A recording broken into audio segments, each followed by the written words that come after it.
Okay, so let me go back a little bit here. And this is, again, I covered this in my book in a lot more detail, but Yeah. fundamentally, the basic premise of my book is that all modern humans, no matter where you are, especially in the westernized countries, have shrinking faces.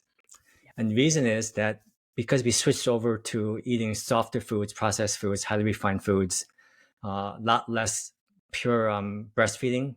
So breast milk from a mother's nipple and not from bottom, pump milk. Yeah. And also chronic nasal congestion due to allergies, for example, that causes your face to shrink. And also nutritional deficiencies, and also toxins, chemicals. I can list probably 4 or 5 common toxins that everyone's exposed to that prevents proper jaw development. So you have a lot of these combination of factors that causes our faces to not expand properly. So if you look at people from 100 years ago, if you look at these old photographs, they had these wide jaws. They look like aliens. And now all modern humans have these triangular long faces, right? Like you and I have these long faces. That's the modern face. So what happens is the jaws don't widen, and as a result, you get this resultant high arch palate. The hard palate never drops properly. So if it drops, the jaws widen, and you get all your teeth coming in straighter. And that's why everyone needs braces now. Now, they've even said, the dentists have said that even 100 years ago, most people did need their wisdom teeth taken out because they had that much more space, right? And so if you go to these indigenous cultures, and you don't find them too much anymore because everyone's westernized.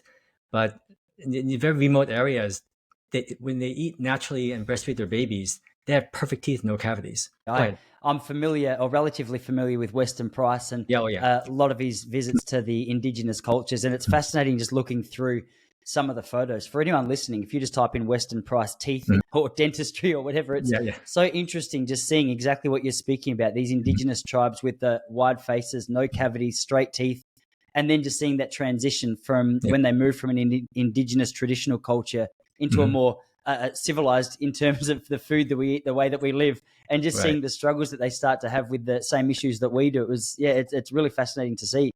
Yeah. It was actually mentioned by a Civil War era lawyer painter.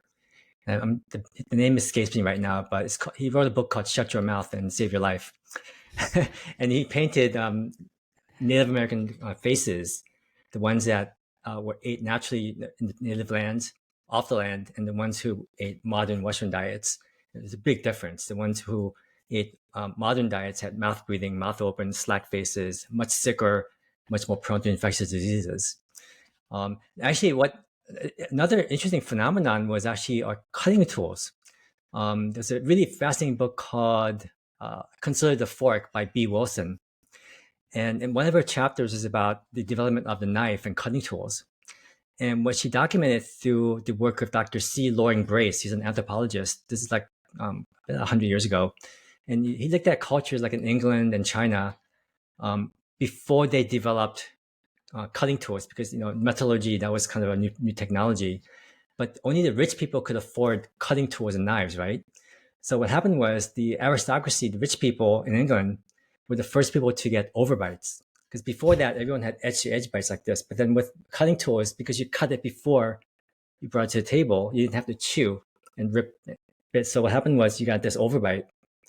So the peasants had straighter teeth for a long period of time. And then in China, the same thing happened, but about 100 years earlier, because they had that, again, that Tao knife, that square knife that was chopping everything. So it was chopped before they brought it to the table. So only the rich people could have this.